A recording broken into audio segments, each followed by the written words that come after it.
તો આજે આપણે કરીશું પાદવૃત્તાસનનો અભ્યાસ। પાદવૃત્તાસનથી આપણા હાથ પગના સ્નાયુ મજબૂત થાય છે, ઘૂંટણના સ્નાયુ મજબૂત થાય છે અને આપણી કમર પણ લચીલી બને છે અને કરોડરજ્જુ પણ આપણા મજબૂત થાય છે। તો પાદવૃત્તાસન માટે આપણે સૌ પ્રથમ શવાસનની સ્થિતિમાં આવી જશું। શવાસનની સ્થિતિમાં આવીને એક પગને વર્તુળાકારે આપણે વર્તુળાકાર રીતે આ રીતે ઘુમાવીશું।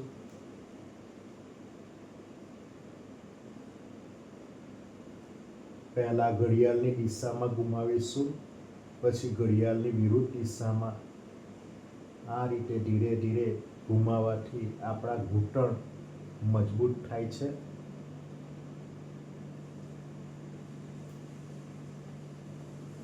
હવે બીજો પગ લઈ લઈએ તો તેને માટે પણ વર્તુળાકારે ઘુમાવીશું।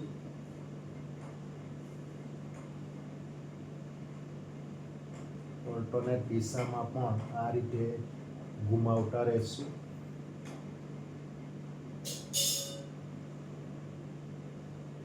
આ રીતે આપણા પાદવૃત્તાસનથી આપણા ઘૂંટણ મજબૂત થાય છે। હવે બંને પગ સાથે લઈને પણ ઘુમાવીશું।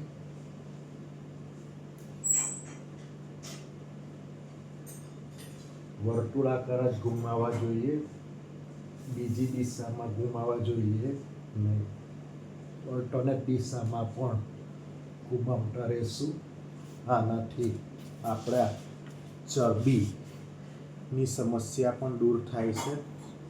તો આ રીતે આપણા ઘૂંટણ મજબૂત થાય છે, ચરબીની સમસ્યા દૂર થાય છે। તો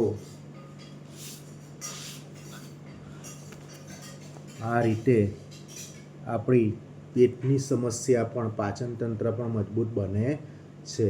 તો પાદવૃત્તાસનનો અભ્યાસ કરતા રહેજો।